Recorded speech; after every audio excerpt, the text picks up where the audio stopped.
ಮಾಡಿದರೆ ನಾನು ಕಾನೂನು ಎದುರಿಸ್ತೀನಿ ಅನ್ನೋ ರೀತಿಯಲ್ಲಿ ಇವತ್ತು ವಿಡಿಯೋ ಬಿಡುಗಡೆ ಮಾಡಿದ್ದಾರೆ.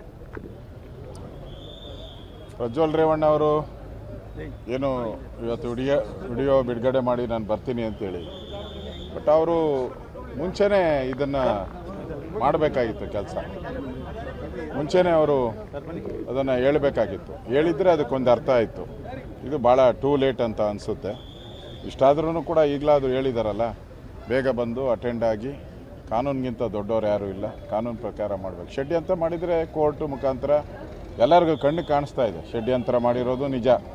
ಯಾಕಂದರೆ ಯಾರು ಈ ಪೆನ್ ಡ್ರೈವ್ಗಳನ್ನು ಹಂಚಿದ್ದಾರೆ, ಇದುವರೆಗೂ ಅವ್ರನ್ನ ಅರೆಸ್ಟ್ ಮಾಡಿಲ್ಲ.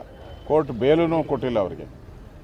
ಕೊಡದಿದ್ರೂ ಕೂಡ ಅವ್ರನ್ನ ಅರೆಸ್ಟ್ ಮಾಡಿಲ್ಲ ಅಂದರೆ ಇದು ಷಡ್ಯಂತ್ರ ಎಲ್ಲ ಸ್ಪಷ್ಟವಾಗಿ ಕಾಣ್ತಾ ಇದೆ.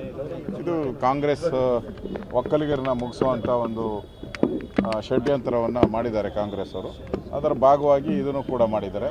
ಪ್ರಜ್ವಲ್ ರೇವಣ್ಣ ತಪ್ಪು ಮಾಡಿದ್ದಾರೆ, ಅವ್ರ ಮೇಲೆ ಕ್ರಮ ಆಗಬೇಕು. BJP ನಿಲುವು ಅಷ್ಟೇ. ಷಡ್ಯಂತ್ರ ಮಾಡಿದರೆ ನಾನು ಕಾನೂನು ಎದುರಿಸ್ತೀನಿ ಅನ್ನೋ ರೀತಿಯಲ್ಲಿ ಇವತ್ತು ವಿಡಿಯೋ ಬಿಡುಗಡೆ ಮಾಡಿದ್ದಾರೆ.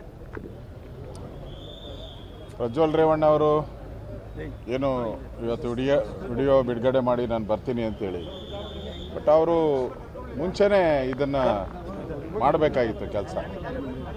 ಮುಂಚೆನೇ ಅವರು ಅದನ್ನು ಹೇಳಬೇಕಾಗಿತ್ತು. ಹೇಳಿದರೆ ಅದಕ್ಕೊಂದು ಅರ್ಥ ಆಯಿತು. ಇದು ಭಾಳ ಟೂ ಲೇಟ್ ಅಂತ ಅನಿಸುತ್ತೆ.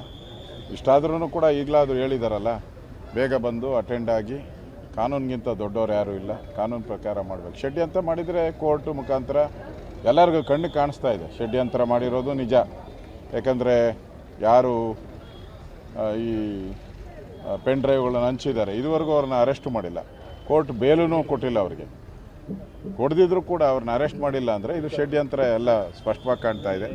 ಇದು ಕಾಂಗ್ರೆಸ್ ಒಕ್ಕಲಿಗರನ್ನ ಮುಗಿಸುವಂಥ ಒಂದು ಷಡ್ಯಂತ್ರವನ್ನು ಮಾಡಿದ್ದಾರೆ ಕಾಂಗ್ರೆಸ್ ಅವರು. ಅದರ ಭಾಗವಾಗಿ ಇದನ್ನು ಕೂಡ ಮಾಡಿದ್ದಾರೆ.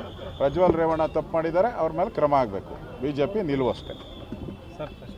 ಬೆಂಗಳೂರಿನಿಂದ ಮಂಗಳೂರುವರೆಗೆ, ಬೀದರ್ನಿಂದ ಚಾಮರಾಜನಗರದವರೆಗೆ ನಿಮ್ಮ ಸುದ್ದಿ ನಿಮ್ಮದೇ ಭಾಷೆಯಲ್ಲಿ. ಕರ್ನಾಟಕ ತಕ್.